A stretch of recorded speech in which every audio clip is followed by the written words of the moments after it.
Mumbai high court ने भारत में पाकिस्तानी फनकारों, मौसीकारों और गुलकारों के काम करने पर पाबंदी लगाने की दरख्वास्त मुस्तरद कर दी। भारतीय मीडिया रिपोर्ट्स के मुताबिक फैज़ अनवर कुरैशी की तरफ से मुंबई हाई कोर्ट में पिटीशन दायर की गई थी, जिसमें मुतालबा किया गया था भारतीय हुकूमत पाकिस्तानी फनकारों के साथ मुल्क में किसी किस्म की भी पेशा वराना वाबस्तगी पर पाबंदी आयद करे।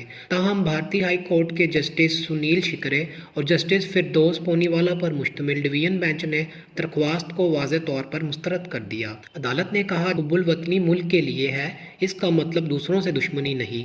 जब तक किसी का दिल अच्छा ना हो वो अच्छा मुहिब्बुल वतन नहीं बन सकता। अदालत की जानिब से कहा गया, पाकिस्तानी फनकारों पर पाबंदी की दरख्वास्त सकाफती नज़रिए और अमन को फ़रोग देने से एक कदम पीछे हटने के बराबर है, जिसका कानून में कोई जवाज़ मौजूद नहीं है। भारत की मारूफ अदाकारा शुबाना आज़मी ने कहा, वो भारत और पाकिस्तान के दरमियान मुश्तरका प्रोडक्शन से बनने वाले प्रोजेक्ट्स के हक में हैं। भारतीय अदाकारा का कहना था, मेरे ख्याल से पाकिस्तान और भारत क्रिकेट के बजाय सिनेमा के जरिए ज़्यादा करीब आ सकते हैं। आज़मी का कहना था, पाकिस्तान में बहुत टैलेंट है और जब पाकिस्तान में टैलेंट मौजूद है तो हिंदुस्तान और पाकिस्तान मिलकर अच्छी फिल्में प्रोड्यूस कर सकते हैं।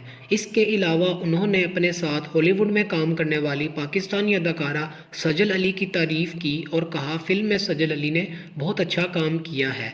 मेरे और सजल के दरमियान उम्र के फ़र्क के बावजूद हम दोनों में बेहतरीन दोस्ती है। भारतीय अदाकारा ने सजल अली के लिए कहा, मेरा दिल करता है इसे पकड़े रखूं और कहीं ना जाने दूं। वाज़ेह रहे, बरतानवी एशियाई film what's love got to do with it भारतीय फिल्म साज शेखर कपूर ने बनाई है। इसके अलावा इसे बरतानवी फिल्म साज जुमाइमा गोल्डस्मिथ ने तहरीर किया है। इस फिल्म में पाकिस्तान और भारतीय अदाकारों को शामिल किया गया है और ये फिल्म 3 मार्च को रिलीज़ की जाएगी। मज़ीद ऐसी वीडियोस देखने के लिए हमारे चैनल को सब्सक्राइब करें और बेल आइकन को दबाना न भूलें।